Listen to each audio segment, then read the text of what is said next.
Hello, good afternoon, everyone. Sorry, I had a mic issue. Very typical of me, but how's everyone doing? Right, we're coming towards the end of Youth Pact. I understand you had quite a packed day yesterday and today. Everyone still feeling up for it? Can I hear some energy in the crowd? Yeah, I know it's always tough to get the lunch crowd, it's getting a bit slow, but hopefully we'll pick things up. Firstly, I just want to say thank you to MIDP and Taylors for having us. We are coming towards the end of the Youth Pact. We've seen a lot and heard a lot of important issues having been covered. Semalam sampai hari ini kita dengar banyak isu-isu penting, and it's nice to see a lot of young people are interested taking part in these conversations and this discourse. But for this hour, we want to talk about something that I would say is often looked past, something yang kita selalu macam abaikan lah bila kita cakap pasal isu-isu semasa when we talk about current issues, nation building and development, and that is about the Orang Asli and the current state of the Orang Asli communities, the substantial encroachment on native territories of Orang Asli, where, if I may, in short, under the federal constitution, Orang Asli's rights are enshrined in 3 main articles. And in short, these articles have to do with their protection, their interests, and the recognition of their welfare. But unfortunately, the constitutional implementation of these articles, benda-benda yang dekat dalam perlembagaan tu, is not, I would say, implemented that well or fully at the state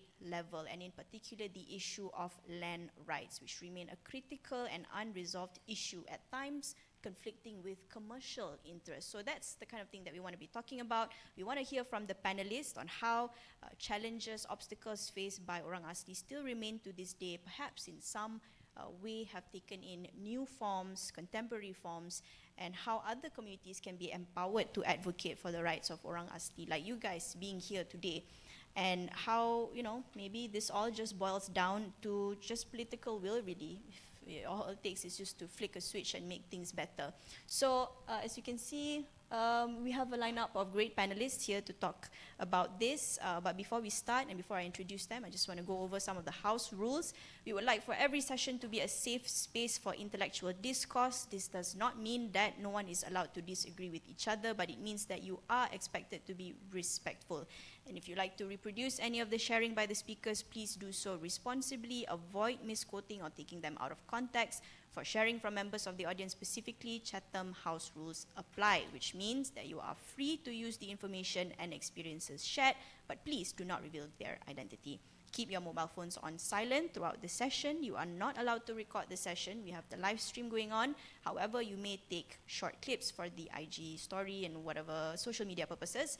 And as the BIM interpreters are seated on the right side of the hall, as you can see, for those who would prefer it, you may be seated closer to the interpreter for better view and access. And you are also encouraged to ask questions at the end of the session. We have about 15 minutes. Really, it's not that much of time to ask questions, so please go ahead and grab the opportunity, grab the mic to ask your question as soon as we begin the Q&A session. Raise your hands and you may just voice out any questions or thoughts you'd like to share.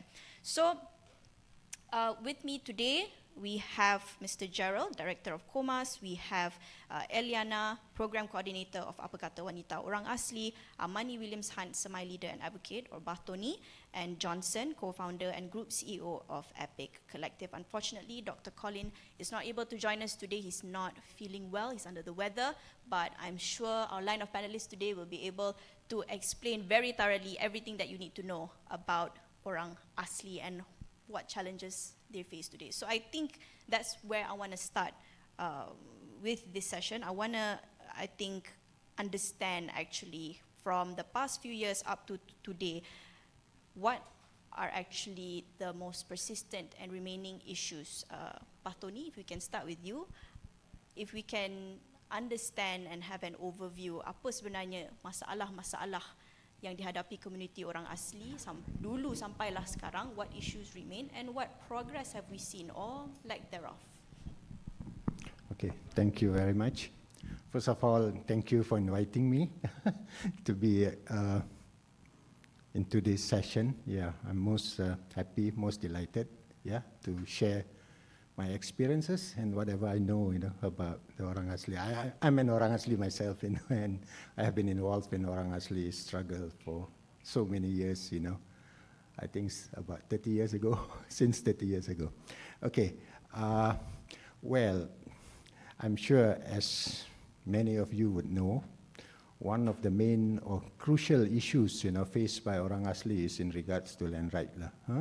Yeah, Orang Asli, even though, there is an act, an enactment, a legislation, a law, Act 134, which was enacted for the Orang Asli in 1954. There's some provision in regards to Orang Asli land, and the court, through various cases, claim initiated by the Orang Asli, filed by the Orang Asli, the court has recognized that Orang Asli has rights over the land at common law, tanah adat, customary land, But in spite of this, land issue, recognition of Orang Asli land right, is still, a long way to go, So you hear about encroachment, from various parties, not just private individuals, it's from even government agencies, almost every day, yeah. I mean, I'm a lawyer. I get call, from Orang Asli, literally, every other day, complaining about their land being encroached, And you hear about villagers, being forced, to move out, And of course, now the hot issue is in Johor, as you all know, Orang Asli land, there's a proposal, or I should say a decree, that Orang Asli land to be placed as Sultan land, which not many Orang Asli, I say many Orang Asli are against it, Those in Johor, you would probably have read in the papers, So land issue is a very crucial issue, and it doesn't seem to be moving, seeing light at the end of the tunnel, Even though, you hear about it, that, we will gazette, certain number of Orang Asli kampung, but still, the record, the position is still very dismal, very unsatisfactory. About sometime in October last year, there was a session, held by the government through Jabatan Kemajuan Orang Asli with Orang Asli leaders or Orang Asli representative. It was disclosed that some 25% of Orang Asli land were gazetted, involving about 200 villages out of 853 Orang Asli villages. So land is still a very crucial issue, and this has, been the main struggle of the Orang Asli, because land, it ties with everything, about the Orang Asli, their identity, their history, their economy, their culture, it's all tied to the land, yeah. So if the land is not recognized, land right is not recognized, if they lose their land, they lose all this, yeah. So like there is a saying, in Samai, my language, they say, I just quote the Samai word, they say, walah ti, walah hadat, walah sinu, which means no land, no adat, no life, for the Orang Asli. So it, in a nutshell, it explains everything, yeah. Thank you for that. Based on what we just heard, right, apa yang kita dengar tadi, if I may just gauge in the crowd, and those at home, you can leave your comments in the live stream as well. How well do you know these issues that, Batoni was talking about just now, about land rights being encroached upon? If you may raise your hand, how well do you know this? You can raise your hand if you think you know about this. Siapa yang rasa macam dia faham, dia tahu apa yang dia cakap tadi? Or if you don't know, if you really don't know, you can raise your hands as well. It's okay to admit you don't know. Okay, so I just want to gauge the level of understanding that we have in the audience. It's really not wrong to know about this. As I said, ramai yang sebenarnya tak tahu pasal benda ni. It's often something that's forgotten, but it's actually a major issue. And it's nice to see a lot of young people who are interested in learning about this, but it's probably also nice to hear from another young person. Kita dengar daripada perspektif anak muda juga, macam mana diorang handle isu ni. And it's not just, something that adults are worried about, but it can affect young people as well. So mungkin kita nak dengarkan daripada Eliana. Eliana boleh kongsikan daripada perspektif anak muda, macam mana Eliana berdepan dengan isu ni, dan how does it affect you punya family, you punya lifestyle, and you growing up as a young person, Eliana? Okay, pertama sekali saya pun juga orang asli. Saya orang asli dari suku Jakun, Pahang. So, bila bercerita tentang isu orang asli, Baton ni tadi dah ada mention lah tentang isu tanah, iaitu nadi lah, umpama nadi kepada orang asli. Jadi sekarang mungkin saya pergi ke isu yang lebih dekat lah dengan kawan-kawan saya. Saya pun belia, so isu antara yang kami sedang bawakan adalah isu tentang pendidikan lah. So sebentar tadi Baton ni ada cerita tentang ibarat macam penindasan lah, sebab kita tak mereka tak recognize hak wilayah tanah adat kami. So dari segi pendidikan, dekat sini saya nak kongsikan lah pengalaman saya. Jadi dulu sebelum ni saya ada dengar satu perkongsian dari seorang ibu dari Johor, di mana dia berkongsi tentang anaknya. Dia masuk ke sekolah dia duduk dekat kampung orang asli. So sekolah dia dalam kampung dan majoriti adalah pelajar orang asli. So anak dia masuk ke sekolah dan ditanya dekat cikgu, kenapa anak dia di dalam kelas pendidikan khas OKU, di mana ianya dilabel sebagai lemah IQ lah, rendah IQ, dan ditanya kenapalah anak dia dekat situ. So cikgu tersebut cakaplah, anak awak tak pandai membaca, tak pandai mengira, tak pandai menulis. So dia tak percaya anak dia macam tu. And then dia ambil keputusan untuk keluarkan anak dia dari sekolah tersebut. Dan dia pada awalnya, mula-mula dia sendirilah yang ajar anak dia dekat rumah. Dan akhirnya dia masukkan semula ke sekolah yang berdekatan dengan bandar. Dan di mana sekolah tu campur-campur lah, ada bangsa Cina, bangsa Melayu dan lain-lain lah. Jadi bila dia masukkan anak dia dekat sekolah, anak dia jalani peperiksaan lah. Surprisingly, anak dia dapat nombor 1 dalam kelas. So dekat sini sebenarnya saya nak sampaikan, sebenarnya ada penindasan lah dekat dalam sekolah pun. Cikgu-cikgu tak nak mengajar murid orang asli. Dan sebenarnya cikgu-cikgu yang mengajar murid orang asli yang dekat dalam pendidikan khas lah, mereka akan dapat allowance tambahan per budak, per pelajar lah yang mereka ajar. Dan diorang akan dapat allowance tambahan lah sebab mengajar kanak-kanak pendidikan khas. Jadi even bukan hak asasi orang asli, tapi hak asasi manusia pun kami dah ditindas. Kami tak dapat pergi sekolah. Macam mana sekiranya cikgu tak nak ajar kita orang, dan kawan-kawan yang lain, disebabkan kita orang tak ada pendidikan, dan seterusnya kita orang akan dibuli lah. So ini satu bentuk penindasan yang orang lain tak nampak. Orang hanya ingat, oh kanak-kanak orang asli mereka dibuli, sama juga bangsa lain pun dibuli. Jadi kenapa kita orang tak hadap je benda tu? Tapi sebenarnya tindakan guru yang merupakan peranan yang paling penting dalam pendidikan pun tak jalankan tanggungjawab. Tapi saya bukan mention semua guru lah, mungkin ada sesetengah guru. Ya. Thank you Aliana. Tadi kita tengok dalam audience, saya boleh katalah lebih ramai yang tak tahu pasal isu-isu orang asli berbanding mereka yang tahu. Tadi tak ramai yang angkat tangan. Tapi Aliana tadi menarik kongsikan pengalaman tu.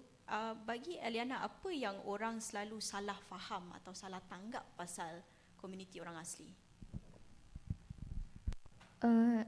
So orang selalu anggap yang kita orang adalah bangsa yang perlu dibantu. Ramailah banyak pihak, bukan setakat kerajaan saja, tetapi even bukan kerajaan pun berlumba-lumba nak bantu orang asli sebab mereka orang yang susah, orang yang tak tahu buat keputusan. So banyak orang datang nak bantulah. So satu ibarat macam orang nak tolong kita orang keluarkan dan buat keputusan untuk kita orang dan tentukan hala tuju kita orang.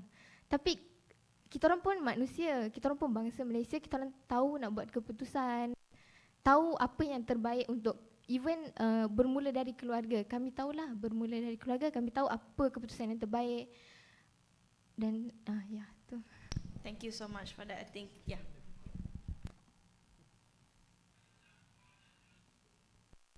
Ya,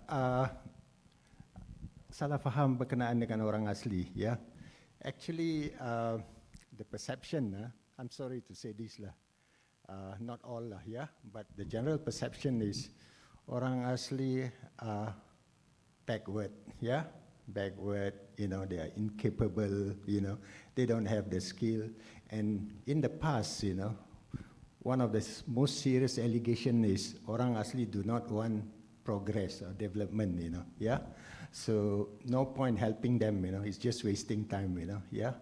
And also, as she has said, orang asli can't make decision, you know, they can't decide what is good for them. And because of that, you know, you get, you know, I'm not talking about NGOs, yeah. NGOs, they come, they help, you know, with sincerity, you know, yeah. There are groups, you know, very concerned about orang asli. We are most thankful, you know, for these people, you know.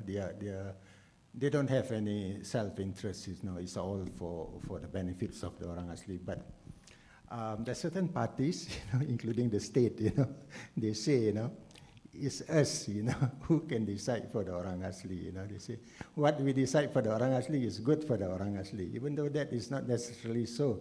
And in fact, most of the time, the decision is wrong, you know, yeah.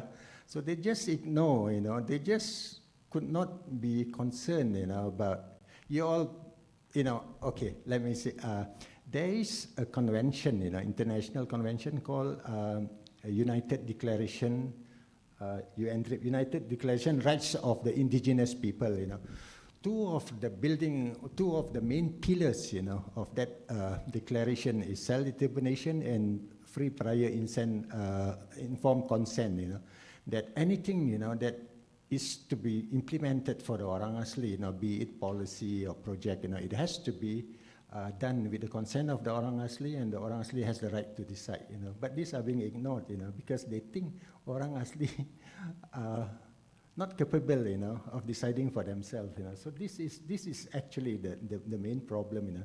So because of that, you know, you get projects, you know, implemented, and this project fail because they don't consult the orang asli, and you know, they don't care, you know, yeah. They just say, okay, we implement this, it's good for you, you know. But most of the time, you know, it fails, you know, like. And this include economic project, you know, schemes, you know. The people who benefit are not orang asli, you know, like land scheme, for instance, you know, the agencies, you know, they are the one who reaps the profit, not the orang asli. Orang asli are beaten $300, $400 a month, you know. How to survive, you know, on that sort of income, you know. So is a lot of the problem, you know, is, to me, like, you know, I feel, you know, because of this thing about this dichotomy, you know, I and you know, yeah, everybody take care of their own interests. We don't see ourselves as Malaysians, you know, yeah. Many of us think, okay, you, I, you know, and unfortunately, you know, this kind of thinking, you know, mindset, you know, extends to the orang asli, and orang asli, because of the low, what do you call, how to say, you know, the way people look at orang asli, you know, without any kind of respect, and I say, okay, we decide for you, you know, what is good for you, and you know, most of the time, you know, it's not good for the orang asli. Yeah. Thank you. I think here it's also interesting to hear from the perspective of someone who has been on the other side of the coin of possibly wanting to advocate, wanting to improve things for the better, working with the government. Gerald, you've been with Suhakam before, and you've been in that position. And it's interesting what they were trying to say. There's a difference between wanting to help them as being helpless victims, but then wanting to empower them, bantu untuk mereka membangun sendiri. That is a different thing. So how do you differentiate between this? Good afternoon. Thank you for the invite. I think two cases will give you the picture of where the Orang Asli is stuck in the so-called developed nation of Malaysia. The first example I want to give you, last year at the height of COVID vaccination, one of the lowest COVID vaccination was the Orang Asli community. JAKWA, the Jabatan Kemajuan Orang Asli, and that's the irony, the word Jabatan Kemajuan Orang Asli, but the Orang Asli is not maju yet after almost 60 years. Jakwa called me and said, Gerald, you know the community, can you go and talk to them? So they were actually very sincerely getting help from everyone. I think Batoni was also called to go and try to appease. So we're wondering, how come everyone knows the danger? Kalau tidak ambil vaksin mungkin mati. So I went to a few villages, drove in, nobody wants to come out. Then we called meeting, then I was talking to them, they said, kenapa kita mau percaya that they say this vaccine is untuk kita? So I because they say we also reading the same WhatsApp. Bahaya, that time had all the myths, right? Then they say, ini orang bandar yang hantar kita, they told us bahaya. Then I dug deeper to say, no, they are here actually, they want to help you. Then they say, mana boleh percaya? So biasa kita pergi hospital, mereka tak indahkan kita. They treat us badly, tunggu di sana, jerit kita. They said, why suddenly now they are caring? So the experience of them as Malaysians to access, you mentioned education, but even health services, was not in favor of building trust. So I had to do all kinds of things to convince them. And then they had they said, oh, I'm sure they will give you Orang Bandar the best vaccine. At that time the vaccine had some colors, right? They were showing me on WhatsApp. Yang ni warna-warna ni mesti orang ambil dapat yang warna yang paling best. Kita yang dah reject punya akan sampai. So I'm wondering, oh my God, where did they get all this for? But that's the experience of our 220,000 Orang Asli in Semenanjung, Malaysia. Dah berpuluh-puluh tahun, their experience is tak boleh percaya dan dijaga dengan cara yang tidak hormat lah. So I think that's the first component. The second part is, we celebrate Independence Day kan? 31 August for Semenanjung, or 16 September for whole of Malaysia. Yay! But you know what that did to the Orang Asli? It actually took away their rights as Orang Kampung. This is their land, but suddenly somebody drew the land and said this land became the land belonging to the state. So Merdeka is actually very sakit for Orang Asli. Dulu, they were here, 14,000, I think now the Perak man or the new more than that, 20, 30,000. They have their history, they can prove their existence. So we all celebrate the forming of a nation, but they were in that kampung for berpuluh-puluh ribu tahun. Suddenly they realize, ada line, yang ini tanah negeri, ini tanah yang belum digazet, and that's why they are still, Batoni is all the time in court, fighting for one kampung to one kampung. And you have to convince the judge that this tanah mereka dah lama. And then the judge can say, ya, mungkin, tidak mungkin, ya. They have to, mana grant? They say, apa grant? I was already here before. Then they have to go to Cerita Kampung to prove their point. So these two started the creation of Jabatan Jakwa. And for me is the point of something is sorely wrong, that the British created a patronizing system. Orang Asli ni need help. So we get a Director General, orang tu waktu tu British kan.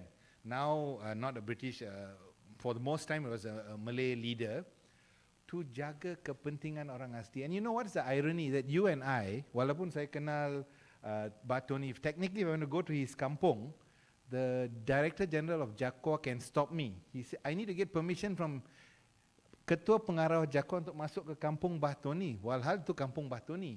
Kalau Ketua Kampung Batoni dah setuju, should be okay lah. Tapi actually they have used that recently, last year in Kelantan, to say no one can go in without the express permission of DG. Ini adalah membuktikan konsep kewarganegaraan Orang Asli itu tidak pada tahap yang sama. We have to respect them as a kampung, ada tanah, ada sejarah. Kalau kita nak masuk tu, ikutlah cara adat mereka. Mungkin cara adat mereka tu beza dengan orang kita yang orang dah lama duduk di bandar kan.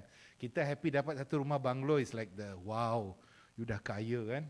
Tapi kenapa Orang Asli ni, I've done program with student, kenapa Orang Asli ni nak beribu-ribu punya ekar tanah? We are happy with one plot rumah, but sebab itu konsep kita.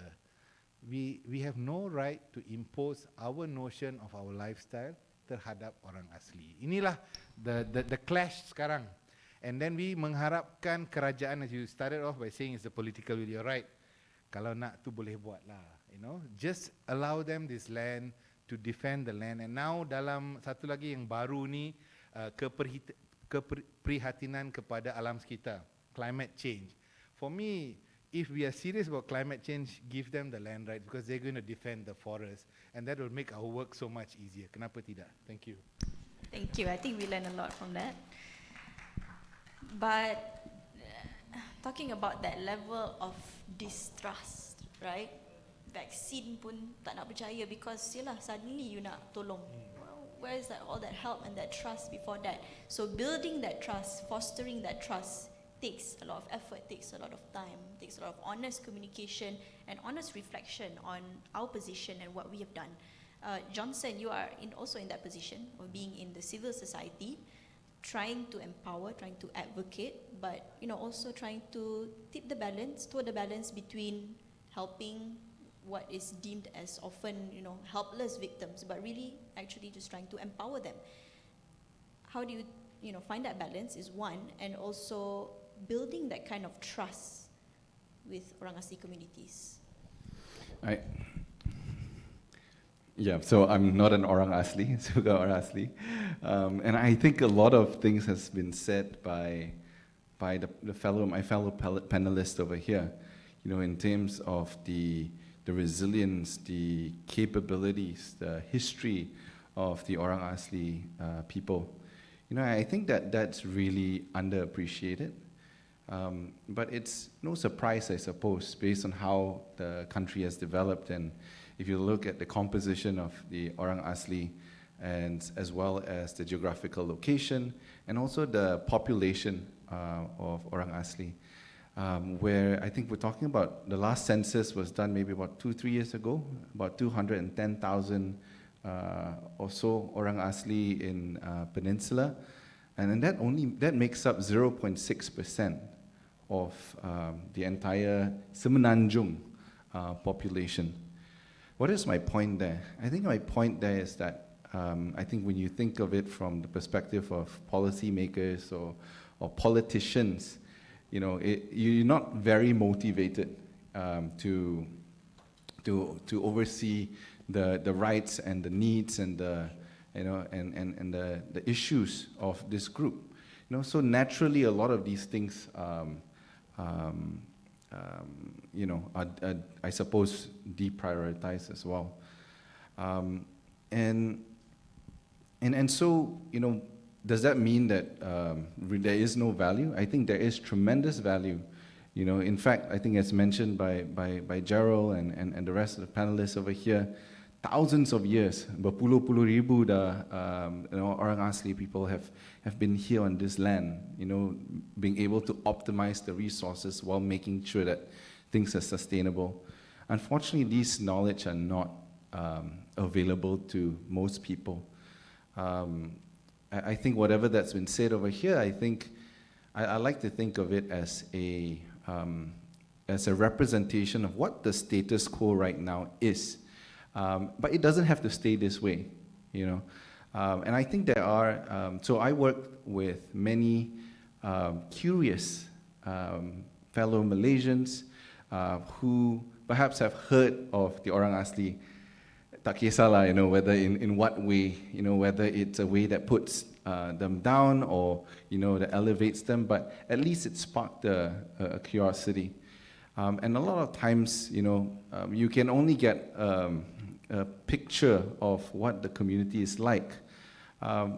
But what we're trying to do is also to humanize the matter, where you don't talk, the problem is that when you talk about an issue at an issue level where, Orang Asli, but the truth is on the ground, Orang Asli has 18 different sub-tribes. If you go to a couple different villages, you know that they're so different from one another, and it's very difficult to come up with a one-size-fits-all approach.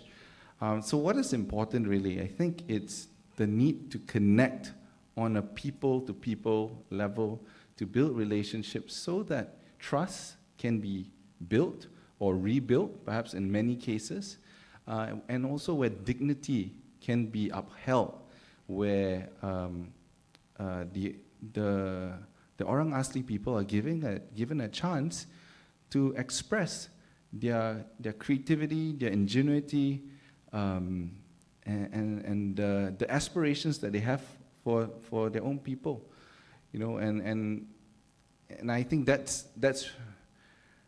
I think that's extremely important, you know. I mean, unfortunately, the status quo is that many times people, when they first meet the Orang Asli, they will come with the mindset, oh, Orang Asli need our help. Orang Asli is poor. Orang Asli is this.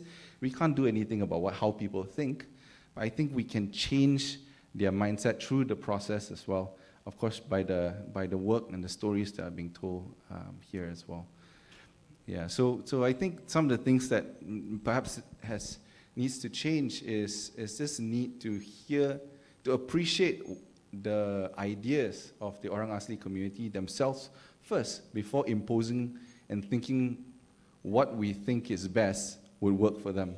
I give you a very real-life example, because we deal a lot with houses, you know, where for many years, Rumah PPRT will be a brick house, 600 square feet, made out of bricks with a zinc roof. And we've traveled to many places. Of course, there are some Orang Asli that, okay, they can make do with it. Some of them perhaps say they'd like it. But many of them said, hey, this is not our way. Ni rumah batu macam gua. You know, I want to stay in a wooden house, or house with more ventilation. And you can observe that many times when you see a brick house, you have a wooden house or a shed built at the back. And that's where everybody will lepak, you know. And why is that the case? It's because perhaps to the policymaker, it seems logical that we aspire progress means that it needs to be a brick house. Macam orang putih, you know, a brick house, this is what progress looks like. And this is just one example of many of the mismatched solutions that has come up over the years. I think Johnson raises an important note there, or an important point there, on the need to remain positive and to remain hopeful that change is always possible. Because, I mean, when we're talking about this, it's something, you know, you describe this as being centuries old, right? This issue, this problem, and it seems like it's never going to be solved. But, you know, when we're speaking to a young audience, I think it's also important to instill this sense of hope, that, you know, the world is not always on fire, the world is not always that bad. I know it seems like it, but, you know, I do want to, you know, bring this, or, you know, just slightly change gears and talk about what we can do to perhaps alleviate some of these issues. You know, bila kita cakap pasal isu tanah, isu pendidikan, rasa macam, macam mana kita nak selesaikan isu ni, susah betul. And, you know, I talked a bit about political will. Is that all it takes, right? But saya nak dengarkan juga daripada Eliana, bila you cakap pasal isu pendidikan, banyak isu-isu yang kita dah cakap sekarang ni, but as a young person, daripada perspektif anak muda, how do you still remain hopeful? Macam, oh, ada lagi harapan untuk kita ubahkan benda ni. Do you still have hope in the government, in decision makers, in Malaysians to have your back, to support you, untuk sokong community Orang Asli, community Eliana? Okay, bercakap tentang harapan, saya rasa apa yang saya harapkan, sebenarnya isu kita orang sangat dalam lah. Kalau kita lihat isu tanah, sebenarnya nak dengan tak nak je orang buat. Political will lah. So sebenarnya benda ni semua saya rasa ada saya kongsikan ada lagi satu isu lah. Saya rasa orang luar tak kenal kami siapa. Jadi saya rasa isu tentang representasi dalam media pun, bila berkenaan dengan orang asli, susah orang nak dengar, betul. Dekat TV pun tak ada, nak cari orang asli susah. Jadi kalau ada pun, mesti kamu orang macam dengar bila tentang orang asli hanyalah, oh, pembangunan yang bagus untuk orang asli, atau inisiatif kerajaan untuk membantu pendidikan orang asli dan sebagainya. Ini sebenarnya hanyalah dari kacamata pihak-pihak seperti inilah. Tapi pernah tak dalami apa sudut atau dari pandangan orang asli itu sendiri untuk mengadaptasikan cadangan-cadangan mereka ataupun apa cara-cara yang untuk membantu orang asli lah. So saya rasa untuk isu representasi media, jadi saya rasa kerajaan boleh, saya rasa untuk provide media yang lebih kukuh untuk orang asli. Macam dekat Sarawak, mereka ada TV Sarawak di mana untuk mereka bercakap dalam bahasa sendiri, ada cerita sendiri. Jadi kenapa orang asli? Sebab tu bangsa lain tak pernah tahu tentang orang asli. Tak pernah tahu pun kami ada berapa suku kaum. Macam mana cara hidup kami, apa bahasa yang kami gunakan. Tak ada orang tahu. Jadi disebabkan platform media, kami tak ada pun platform media yang seperti inilah. Jadi saya rasa apa yang boleh buat sekiranya ada platform media yang lebih kukuh untuk kami cerita siapa kami. Saya rasa semuanya bermula dengan pengenalan lah. Siapa orang asli, bagaimana cara hidup mereka, dan seterusnya orang lain boleh dalami apa isu kami dan bagaimana mereka boleh support. Yeah. Thank you. I also want to hear from Batoni when talking about the need for change. I mean, tadi Eliana cakap sebenarnya boleh je. And I think we all agree here, actually, it's not something that's impossible, it's doable. How doable, how feasible actually is it to improve things? Oh, simple. What it needs is just political will, whether you want to do it or not, itu saja. You don't need any rockets, science or whatever, to come out with formulas or, plan, to help the Orang Asli. It's just sincere political will, to assist the Orang Asli. Recognize their land right. It's not difficult, Orang Asli are not asking the whole of Peninsular Malaysia. They're just asking recognition of their traditional land. They just want, opportunities, in education, in economic development, They want a say, in whatever, that they want to be involved in, They want to have opportunities to be given in political representations, I tell you sometime, the way how Orang Asli is marginalized, at very, very simple level, I was talking to him, like the Prime Minister, for instance, he likes to say, anak Melayu, anak saya, anak Cina, anak saya, blah, blah, blah. But never anak Orang Asli, anak saya. I seldom hear that, That is, at the lowest, at the simplest, level, marginalization of the Orang Asli. Orang Asli are just being pushed. I mean, Allah, you are not important, in our schemes of things, So to me, it needs political will, and there's sincerity, in helping the Orang Asli, And as I always say, it's not just the state, it's the people also, Malaysians, I mean, I'm not saying all, there are Malaysians who are very sympathetic to the Orang Asli, who are concerned about the plight of the Orang Asli. NGOs, for instance, NGOs like Gerald, they have been helping us. We appreciate that, but many people, they just say, Orang Asli, Because of that, they don't give, what do you call, they don't have to think twice, to evict Orang Asli from their land, And it's happening everywhere, So I think it's time has come, has actually come, to recognize Orang Asli right as the first people of this country. They have attendant rights, with that. And they are also human beings. They want to wujud, they want to hidup, So give them the chance, And it's not that difficult, As I mentioned, they don't want to become the Prime Minister. They don't want to rule the country. They just want, whatever they want, recognize their land rights, Recognize, give them the opportunities for them to progress, Yeah, I think it's not difficult, it's just sincerity and political will, Yeah, I agree. It's not that difficult because just looking at the past few years, we've seen some legal reforms, we've seen some constitutional amendments, some of which I'm sure you're aware of and interested in. The minimum age of voting is now 18 years old, not 21. And that's given a lot of you guys the right to vote now, and last year in the recent elections and in the upcoming state election as well.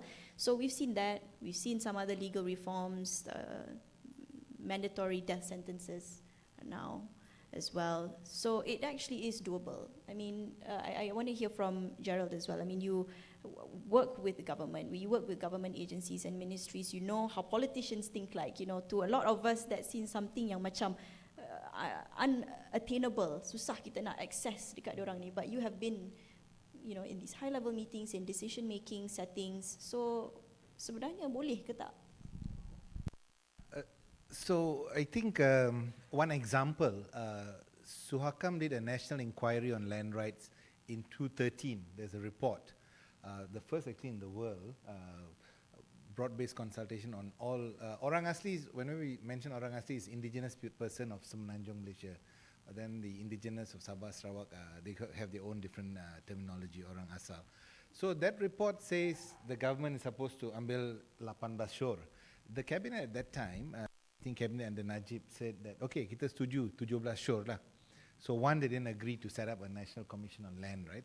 So we said, okay, setuju 17, okay lah, nampak banyak, right?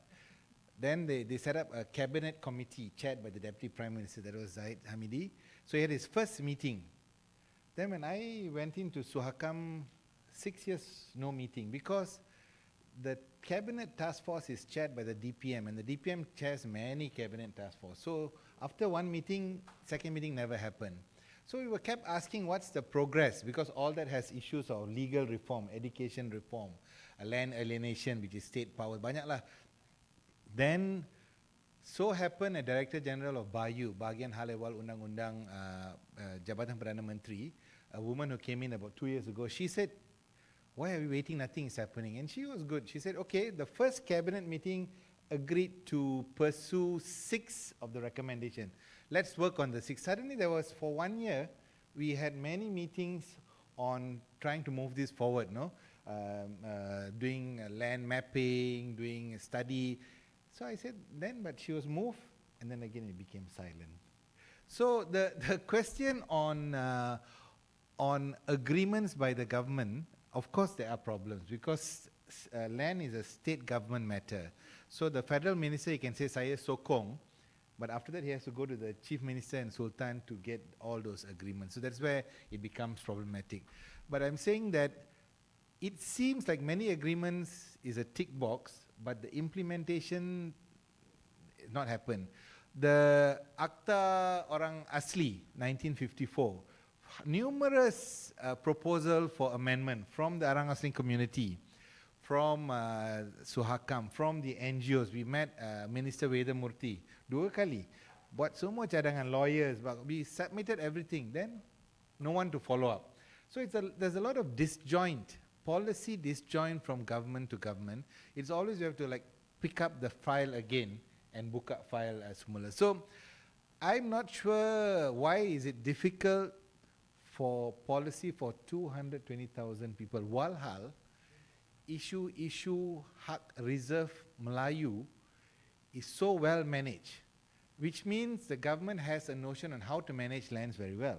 Can you imagine if even 1 kaki persegi reserve tanah Melayu diambil oleh siapa-siapa? Whoa, there will be a protest, there will be so many speeches. Tapi mereka punya tanah dah banyak dah diceroboh, tak ada pun. So the question is, it's not that we don't know, we know. We can manage land reserve very well from the day of independence, even before independence. But the Orang Asli land reserve, peratus penggazetan dia sekarang I think belum lagi sampai 30%, Tony? 25%. This is after almost 70 years, Merdeka.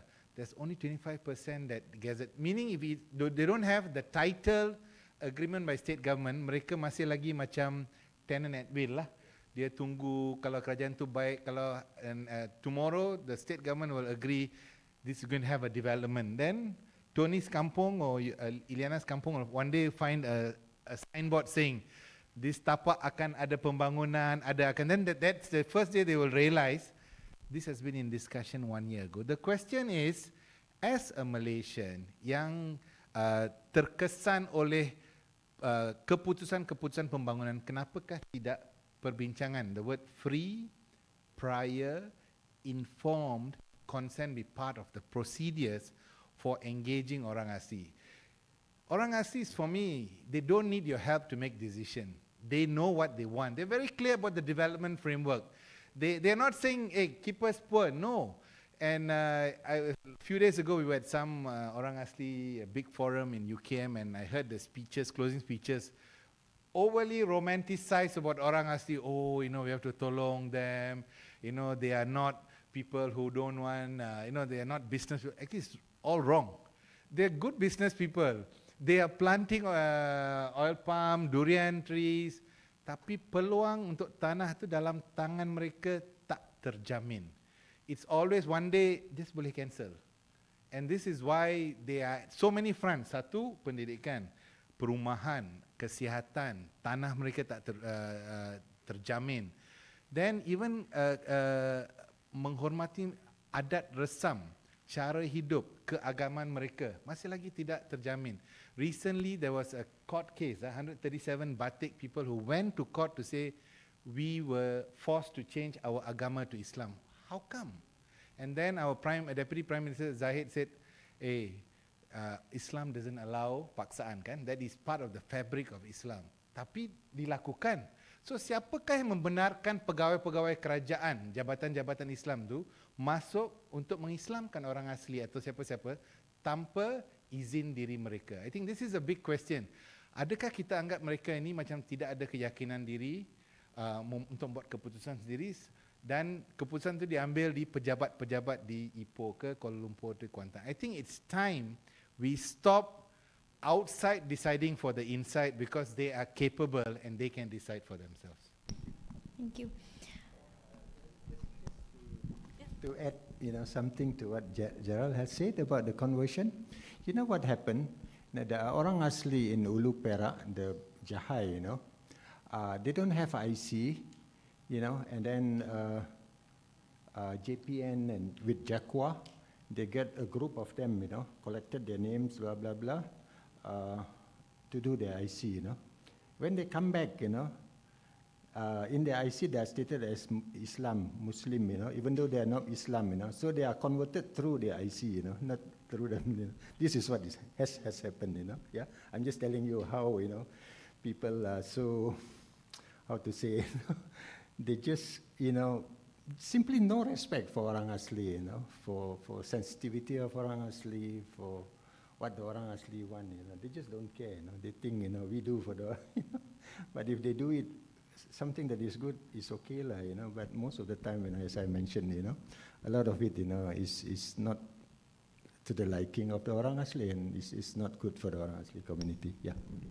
No, thank you for adding that. I think it's old news to us. I mean, we've heard that happen so many times, but I think to some of the members of the audience, those at home, especially young people, I think this might be a revelation to some of you, but this is actually what happens. And so, you know, going back to the point about change, about how that's actually so possible, sebenarnya boleh je nak buat. It's not that impossible, it's doable, and we've seen legal reforms in the past few years to prove that it can actually be done. But all it takes is political will, and it sounds simple, but it's a lot harder than that. It's a lot harder than it sounds. So, Johnson, I mean, also just to remind you guys, we have about 5 minutes left before we open up Q&A session, so I hope you have some questions ready before I open up the floor. But Johnson, I mean, talking about change, right? I mean, we always hear that same narrative, susah, it's so hard to do this, it's so hard to do that. You know, how did that spur you to want to take matters into your own hands and wanting to change things? Yeah, so I think political will is important, but political will takes a very long time. I'm not a very patient guy. I believe that ultimately lasting change begins with us on the ground itself, you know. And I think, as I was sharing earlier about the potential and the capabilities of Orang Asli, I think I can't speak on behalf of all Orang Asli because I've not met all Orang Asli. I can only speak on behalf of the friends that I've met who happen to be Orang Asli as well. And I know that on a policy making level, sometimes we have to cluster groups together, and have a generalization of what the needs and the wants are as well. But actually, things happen always on a personal level. So Gerald, for example, you mentioned that Orang Asli is good at business. I would agree to disagree with you. Yes, I have met good businessmen Orang Asli, but I also met bad businessmen Orang Asli as well. But it's just like the rest of us. The only issue is just for many generations, I think Orang Asli people, perhaps because of where they are, and perhaps, like I mentioned just now, because it's easy to overlook and maybe harder to access, people sometimes, they've been oppressed or taken advantage of, and that's led to distrust or generational traumas and things like that. And so while they have at least the ones that I've met, many of them, they have all the abilities actually to become successful, to achieve the dreams that they want, but they perhaps need some encouragement. And I think that's something that can be given on a peer-to-peer level. You don't need the government to come and say, Orang Asli semua okay, semua very good, so clever. No, we don't need, that doesn't change the person, but actually a friend, all you need actually is just one friend who believes in you to support you along the way, or not support, but to walk with you along the way. And that can make all the difference already. Just someone to sit with you and listen to you, perhaps get the past out of the way and then find a way to move forward. That itself is already a help that is important. And that's not just for Orang Asli, that's something that all humans need as well. And I think that's actually something that we can do really as fellow Malaysians. And I think that mindset is also very important, that when we start, we also don't start with, the Orang Asli, the subject of my charity. It's not. They're not. You don't, sometimes there's a glamour, kan? You say, saya kerja dengan Orang Asli. You sangat noble. It's like, that is not what it's about. But I think there's just tremendous potential that's waiting to be unlocked. I mean, we talk about all the issues that the world is trying to solve today, like climate change and all that. We are sitting on one of the most fertile land in the world. Actually, Semenanjung, Borneo, our microbial content and all that is perhaps similar or second to the Amazon. Aside from that, there's not many other areas that has this in the world anymore. And who is the expert of this space? It's the one that has been living here for thousands of years, and I think that's why there should be a special emphasis. I mean, that's just one example, but I think that's why there should be a special emphasis on Orang Asli, not because so kesian, but actually there's so much that they can actually do for everybody around, not just in the country, not just for themselves, but also in the country and around the world as well. But I think that what's needed to make that change is just patience to go through the process, to deal with perhaps some of the ignorance that we have today, and allow people to make those mistakes. And of course, we would have our panelists here to make sure that if anybody gets out of line as well, then we try to correct it along the way. Yeah. Thanks, Johnson. Now we are coming towards the end of the session. We're supposed to start Q&A, but I do want to end today's session with perhaps Eliana, kalau you boleh kongsikan sikit message, apa harapan Eliana, dan harapan bukan saja untuk Eliana dan community Eliana, tetapi untuk anak muda lain yang tengah tengok, tengah dengar sekarang ni, message untuk kita akhiri session hari ini. Okay, so harapan saya, semua benda ni macam yang semua panelis cakap, nak dengan tak nak je. Tapi untuk semua, pesanan untuk semua, sebenarnya key dia adalah respect lah. Kita semua bangsa Malaysia kan, so respect dan tak jangan ignore lah, ambil peduli tentang apa yang terjadi, terutamanya isu-isu tentang orang asli. Kami juga bangsa Malaysia. So sebelum tu mungkin saya akan kongsikan sedikitlah inisiatif saya dari Apa Kata Wanita Orang Asli. So kami, macam yang saya cakap tadi, kurang representasi media. Jadi inilah kami ambil langkah sendiri atas dasar kesedaran. So kami adalah sekumpulan belia wanita orang asli. Kami buat buku tentang kami pun ada hak bersekolah.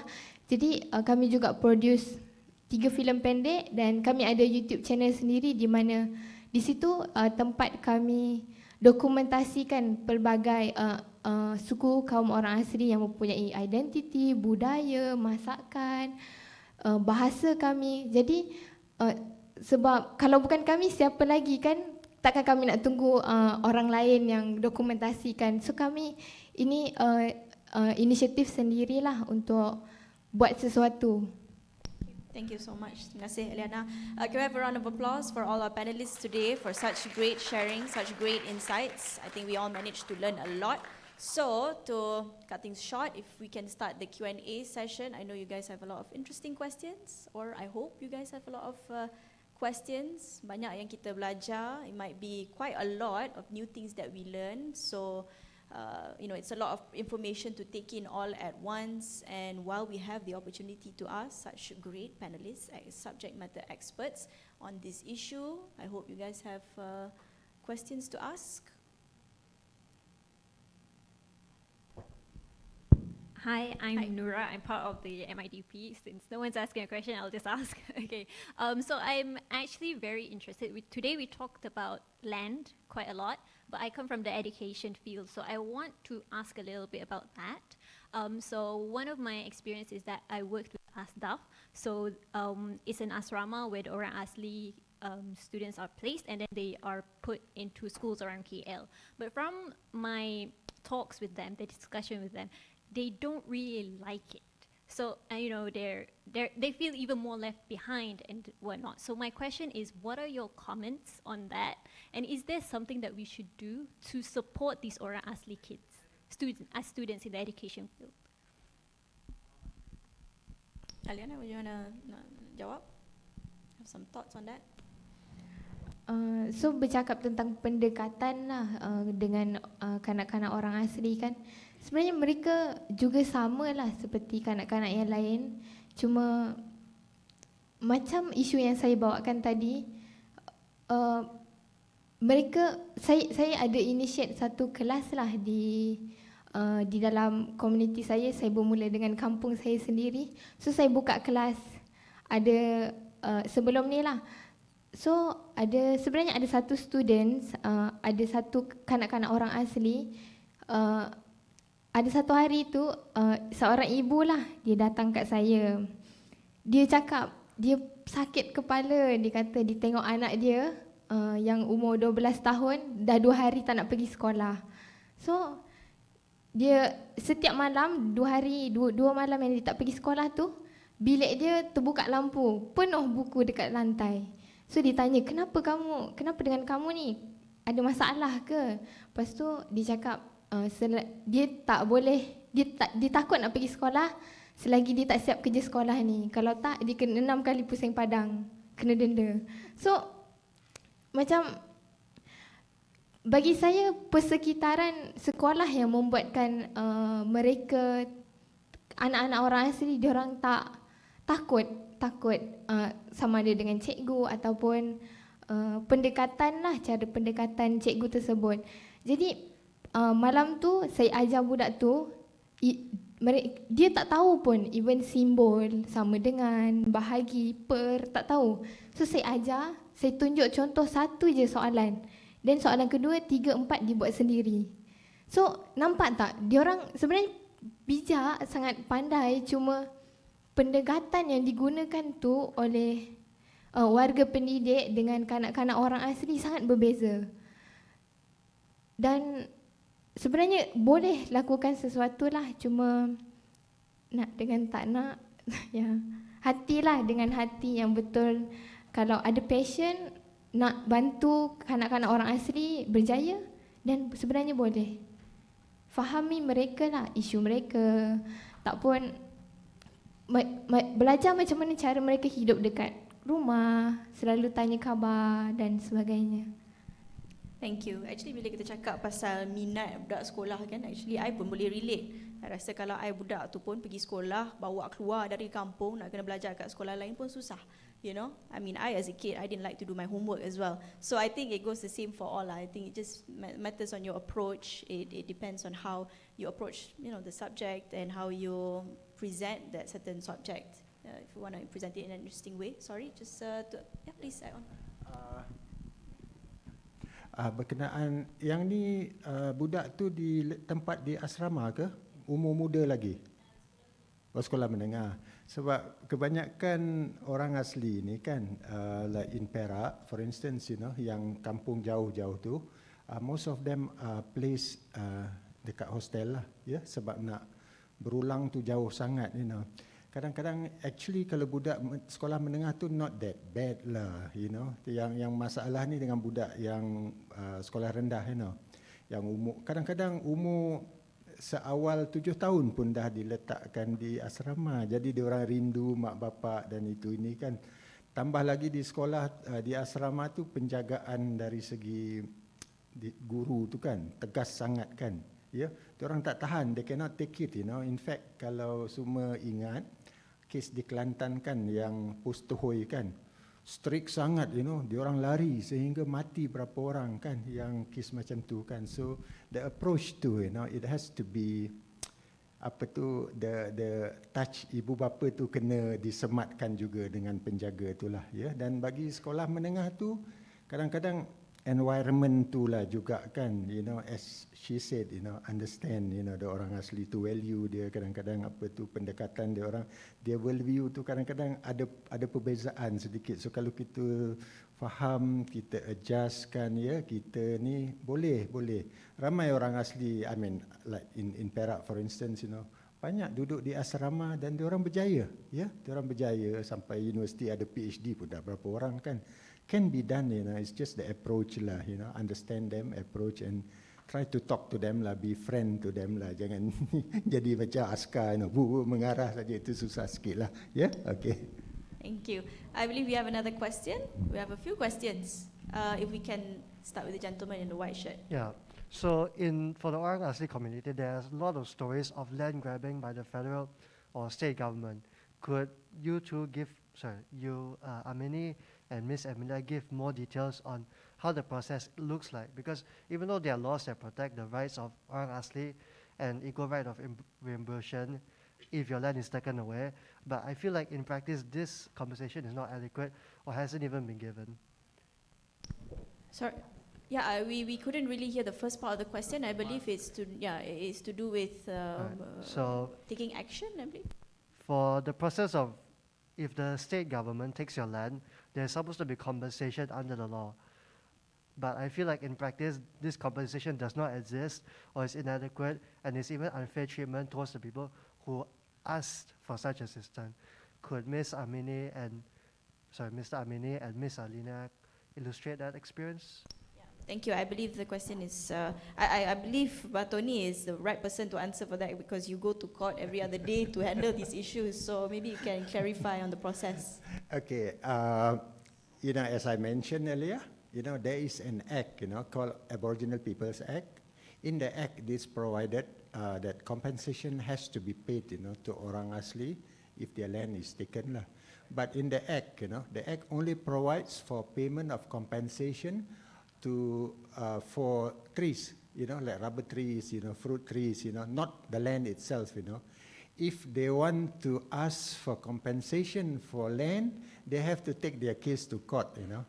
And in most of the cases, the Orang Asli has won, you know, that the court has to compensate them, you know, for the value of the land, for the land itself, you know, as provided under Land Acquisition Act, as well as Article 13, you know, of the Constitution, you know, that if your land is your property is taken, adequate compensation must be given. But they have to take to court, you know, they have to go to court. If they want the compensation for the land to be paid. Otherwise, based on the Act 134, the government will just pay them what you call compensation for fruit trees only. Yeah, that is the law lah. Yeah, okay. Okay, thank you. I believe you have another question. Hi, my name is Balkis. But before I go to my question, I'd like to start with my own experience. During my primary school, I was in school in Shah Alam, Section 6. And during Standard 1, I think I had 2 classmates of Orang Asli. And we all know that they were Orang Asli because they dressed differently, their hair were different. And you know, during the report card day, their parents came and we can see that they're awkward in our community, right? But the problem is, they were only in our class for that 1 year. And I've forgotten all about them until today that I'm sitting here listening to you talking about it. And it just occurred to me, like, did the teachers not work hard enough for them? Like, what was the problem? Because throughout that 1 year, I can see that they're weird. I'm sorry to say that, like, don't take it as an offense, because for us, like, as kids, right, 7-year-olds, we did not know how to talk to them. We did not know how to make friends with them. I, as a person personally, I wasn't a mean girl, so I really would just be open to, like, talking to anyone. I was shy, but I was not like, you know, saying things, bad things, mean things about them. But I really have no idea how to do it. And I had only 1 year chance to do it, and I didn't do it, and they just disappeared the next year, and no one ever talked about them, you know, after that year. And, you know, because then it got me to thinking, sorry, I'm not yet at my question. How, like, am I, like, I believe, like, one person can create a ripple, definitely. But how am I, as a person, just one person, to do anything that can help them or empower them if I don't even know them? I don't see them in my school, I don't see them in my community, you know, we don't randomly meet them at the mall or at the movies, you know. And of course, media representation is another thing, but honestly, growing up, I've seen Orang Asli on TV. On RTM, there are channels and programs that covers Orang Asli people. I'm not familiar with those lah, but I've seen them on TV, but it really still feels so far away from me. I feel like we have assimilated with Chinese, Indian, and even people from Singapore, Indonesia, you know, people who came here to work in our country, and then we grew to really be friends and you know, become families, get married to these people. But with Orang Asli, I feel like they are still so estranged even in our own community. So my question is, wouldn't it be, like, what is the best case scenario actually for Orang Asli? Do you want to just stay wherever that you are and the government support in a sense that, you know, build your own education system, healthcare system and all that in the place that you are? Or the best case scenario is for the Orang Asli to be, you know, assimilated into our community, like go to our, you know, the schools in the city, go to the hospitals in the city freely. Like, what would be the best case scenario actually? Because in my personal perspective, it would be even better if, you know, you don't stay where you are, you assimilate with us, like, and be friends and be our society, so that we feel close to you. And for us to empower you, like for anyone to want to empower you, we feel that we need to do it because we see you beside us, like, around us. Yeah. I feel like the politicians feel the same way too. Maybe they want to help. Maybe some of them really, really want to help, but they don't know you and how. They don't even know how. And like, language is one thing. To have Orang Asli to speak, to be able to speak in our language is actually a bonus lah. But I would like to know how they speak. I would like to hear it. You know, we hear the Indians and the Chinese speak different languages. We hear even people from different countries, Indonesia, Saudi Arabia, come here and speak their language. I don't hear how Orang Asli speak around me, and I feel like that would make it. That's how we, you know, start. Yeah. Thank you for your experience and for your question. We are running out of time, and I do want to make time for other questions. But there's a lot of layers to this. I mean, a lot of things have been raised. There's the issue of the othering of Orang Asli communities, the need to bridge different communities. But I think I can see for some people in the audience that there's still a lot of misconception. Masih banyak lagi orang tak faham, masih banyak lagi orang yang tak tahu. Saya rasa tadi kita dah banyak cerita pasal apa sebenarnya yang mereka nak, apa sebenarnya yang mereka perlukan. You know, I'm not the right person to answer for this, of course, but there's just so many layers to this. Bah Tony, if you can help share. Or Johnson? Again, I can't answer on behalf of Orang Asli, but I can answer the simple part. I think how do perhaps you or your peers living around the city and things like that, how can you get to know them? There are many programs out there of people who have established alliances or collaborations together with Orang Asli individuals or groups, and they have perhaps like projects or discourse that you can actually engage in. You know, perhaps I would encourage you. I mean, so my organization, EPIC, we also have several of these sort of opportunities at different levels, whether it's working side by side with community members, or even going for a tour where an Orang Asli guide can actually show you their backyard. And you know, so there are activities so that's with native discovery, for example. So these are some programs I think that would be good to get started. You can be assured, I mean, I can't speak on behalf of all NGOs, but there are some who have really done the groundwork and built the relationships with the people, where they are able to also represent themselves in the process as well. So maybe that's a good start. Thank you. Sorry, I believe Gerald had something to share as well. We do have a couple of minutes left. Okay, thanks for the question. I think the background to this is the framework of inclusivity and equality. I think that's our perennial problem. So our response is put everybody in the same box and things will be better. I think that's not the formula for Malaysia. Indonesia tried to Javanize many communities. They sent the Maduris to Pontianak, and then there was real-life clashes, killings, and war, because you try to make a nation with one identity.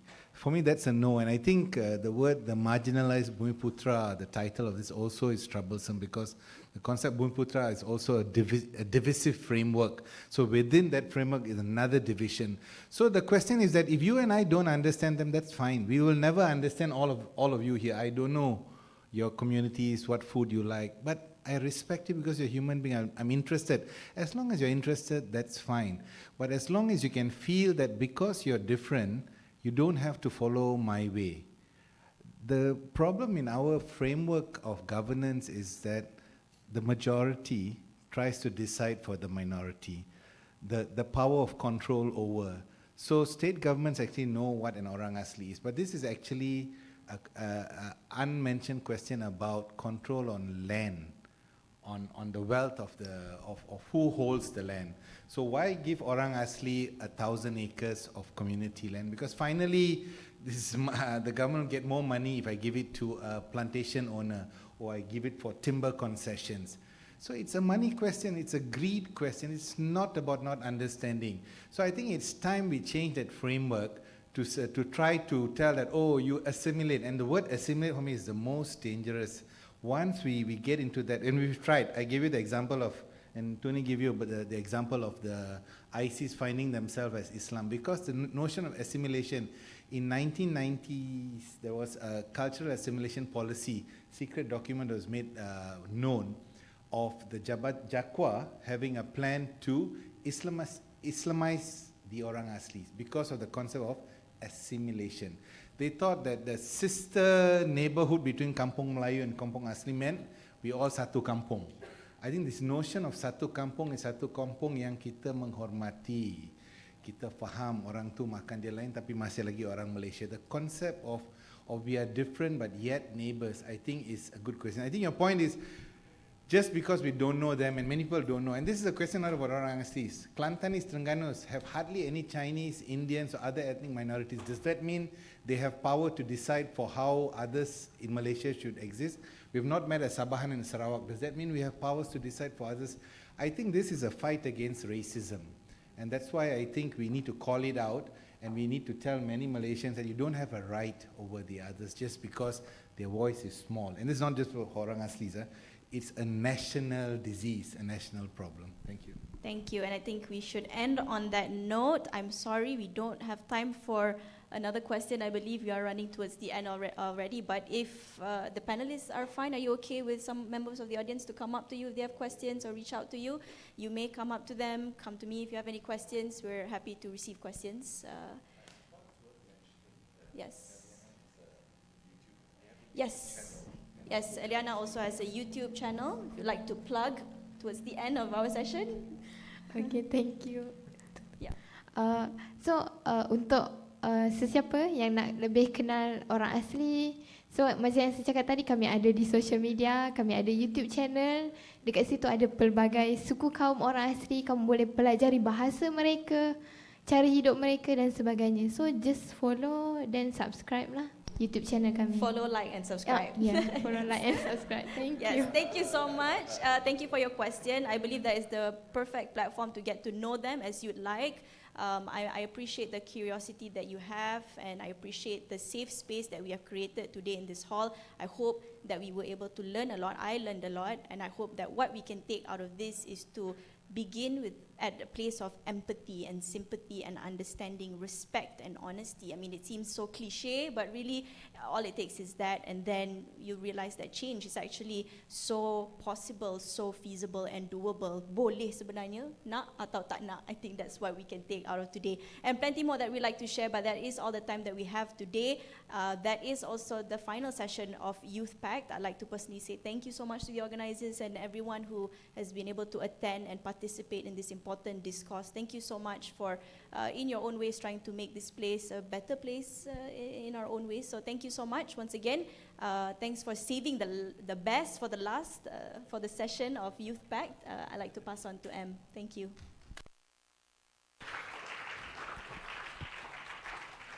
All right, thank you everyone. Quick correction, that's the final forum at Youth Pact today. We have yet to see the final session, which is the closing performances that will take place right now actually. So before we do that, please don't leave, don't get up from your chairs. I'm watching you right now, please stay.